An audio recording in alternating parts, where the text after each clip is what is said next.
اللہ تعالیٰ کی شان دیکھیں کہ حضرت عیسیٰ علیہ السلام کی دعا کی برکت سے اللہ تعالیٰ کچھ ایسے پرندے بھیجیں گے جن کی گردن اونٹ جتنی ہوگی، وہ یاجوج ماجوج کے ان جسموں کو اٹھا کر لے جائیں گے۔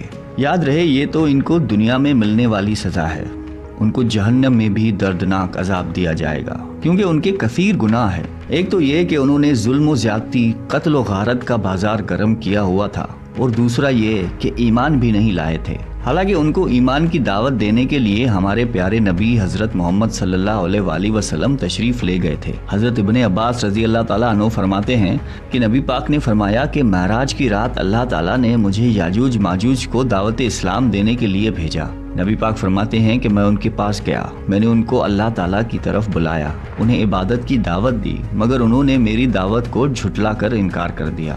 اور فرماتے ہیں کہ اللہ تعالیٰ کے نافرمان بندوں اور اولاد ابلیس کے ساتھ دوزخ میں جائیں گے۔ ان کے مرنے کے بعد زمین امن و سکون اور برکتوں سے بھر دی جائے گی۔ اللہ کی نعمتیں اس قدر زیادہ ہوں گی کہ روایتوں میں آتا ہے کہ ان کے مرنے کے بعد زمین پر بارش اتنی زیادہ ہوگی کہ زمین برابر ہو جائے گی، اور زمین کو حکم ہوگا کہ اپنی برکتیں اگل دے، اور آسمان کو حکم ہوگا کہ اپنی برکتیں انڈیل دے۔ تو برکت کا یہ عالم ہوگا کہ ایک انار کو ایک گروہ کھا سکے گا، اور دودھ میں یہ برکت ہوگی کہ ایک اونٹنی کا دودھ پوری جماعت کو کافی ہوگا، اور ایک گائے کا دودھ پورے قبیلے کو کافی ہوگا، اور ایک بکری کا دودھ پورے خاندان کو کافی ہوگا۔ گویا ہر چیز میں برکت آ جائے گی۔ یاجوج ماجوج کے مکمل واقعے سے ایک بات سوچنے کو ملتی ہے کہ زمین میں قتل و غارت اور فساد پھیلانے والوں کا انجام ہلاکت والا ہی ہوتا ہے۔ اللہ تعالیٰ ظالموں کو ایک دم ختم کرنے پر قادر ہے، مگر انہیں موقع عطا فرماتا ہے تاکہ وہ توبہ کریں اور جہنم سے نجات حاصل کریں۔